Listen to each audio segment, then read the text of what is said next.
Assalomu alaykum. Yana bir bor o'zimizda dehqonlar. Mana hozir pomidorimizni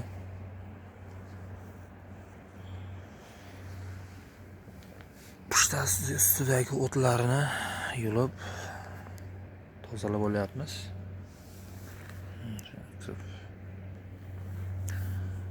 Akalar, bugun chislomiz 2-mart ga o'tdi. Soatimiz 12:11.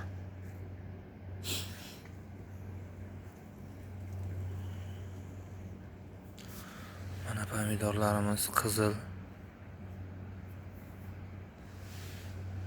Dehqonlarimiz ko'rib baho beramiz.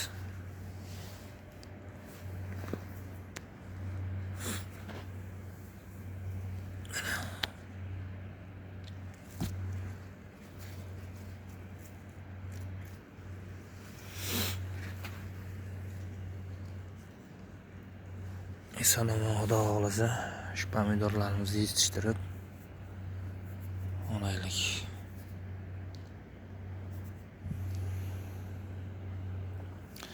Nafaqat bizlar, hamma dehqonlarimiz mehnatni qilishyapti. Alloh hammasiga rizqini o'zi o'ylagandan-da ko'proq qilib bersin.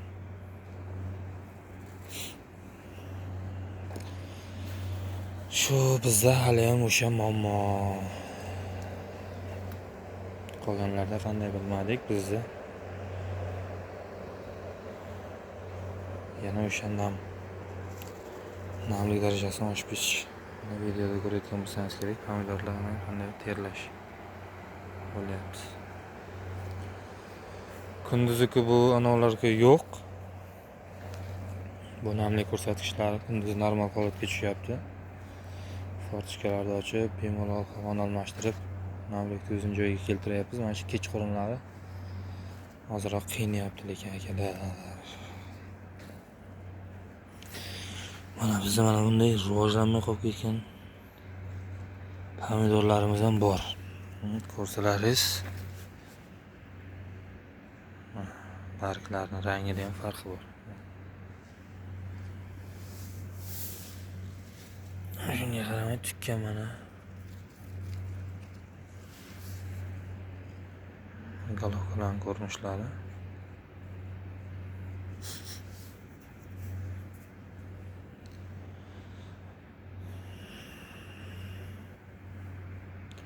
Shunaqa gaplar akajonlar. Hammani ishiga omad.